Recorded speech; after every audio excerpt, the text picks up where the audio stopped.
Hey folks, it's Benson here from 20th Century again. Today we're going to work on the anatomy of lighting, especially table lamps and shades. People often ask us these questions, so let's go over.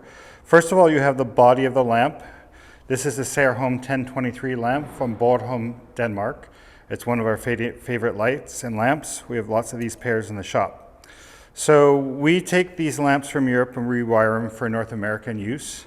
And a lot of people ask us how to choose a shade for the lamp. There's general rules of thumb for design work. One of the rules that we look at is the diameter of the base, the shade should be twice to 2.5 times the diameter of the base. The second part is the actual anatomy of this part of the lamp.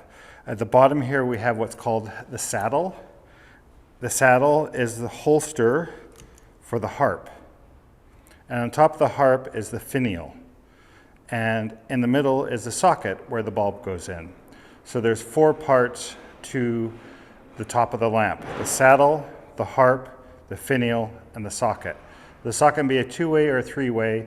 Now with LEDs, things change a little bit. They can also have dimmers on the switch, or a dimmer also on a foot switch for, say, like a floor lamp. Now, generally of thumb, this gives you the height of the shade that you want once you pull the harp off. So this one right here is a 9-inch shade, and you can look, it's approximately about that side. This shade's a little bit too big for this lamp. Remember that you can always go to your local lamp shop, and if you want a taller shade, or say a cone shade, or say a shade that has a drop, that means that the spider goes down and in first, you can always get a bigger harp. Harps come in sizes from 4 to 14 inches, and that'll help you get the shade you really want on top of your lamp for the look. You squeeze these together, put it into the saddle, allow it to sit in the saddle, and allow the covers to drop. Take the finial off. Always be careful if you're doing this not to let the finial drop. They're usually heavy metal and they will dent something if they fall out of your hand. So best not to do it on top of a china plate.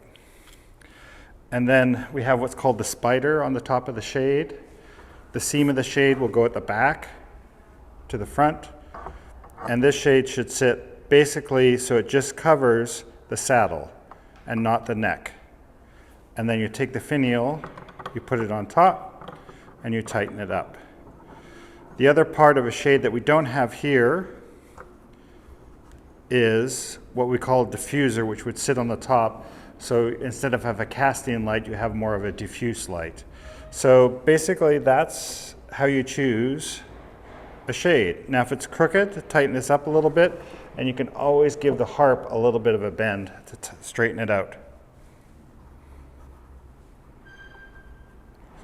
So that's how to choose a shade and the anatomy of a lamp. Thanks for watching. Have a great day, and we'll see you soon.